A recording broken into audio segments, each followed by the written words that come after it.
Hello, and welcome to the Pharmacy Times News Network. I'm Nicole Grisano and your host for our Pharmacy Week in Review. New findings from a study published by Circulation suggest that more physical activity at higher intensities could result in a significant reduction in mortality from all causes among older women, according to a report in the American Journal of Pharmacy Benefits. Patients who participated in moderate to vigorous physical activity, such as brisk walking, were observed to have a 60% to 70% lower risk of mortality, compared with the least active patients, according to the study.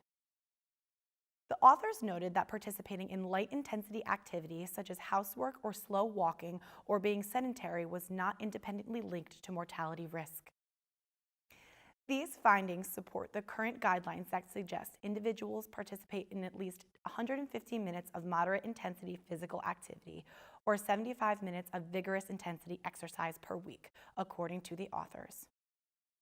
A federal push to partner with community pharmacists could be instrumental in preparing for public health emergencies and also address existing problems such as the national opioid addiction crisis.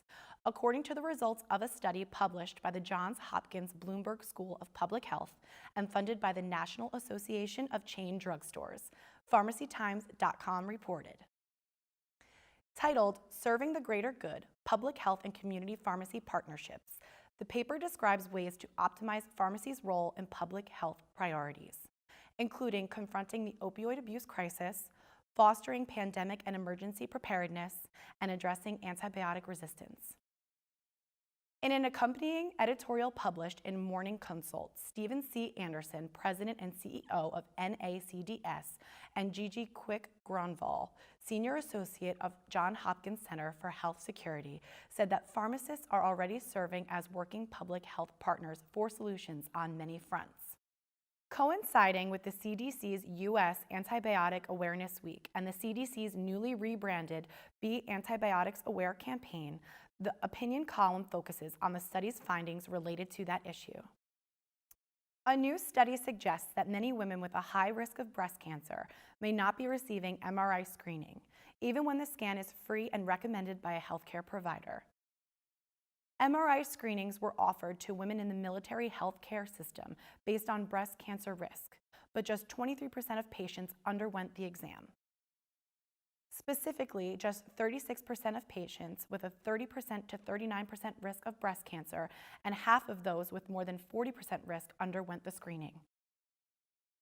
These findings suggest that there are significant gaps in screening high-risk patients for breast cancer, according to the study's authors. Pharmacists may receive more questions about Entyvio if their patients have seen the advertisement for the prescription medication to treat ulcerative colitis and Crohn's disease. In the spot called Time for a Change, several people look at their calendars unsure if they can keep their commitments or plans until they try Entyvio. The commercial notes that Entyvio is administered via IV infusion in the arm for 30 minutes. For more great coverage and practical information for today's pharmacist, visit our website and sign up for our daily e-news. And don't forget to follow us on Facebook, Twitter, and Instagram. Thanks for watching our Pharmacy Week in Review. I'm Nicole Grisano at the Pharmacy Times News Network.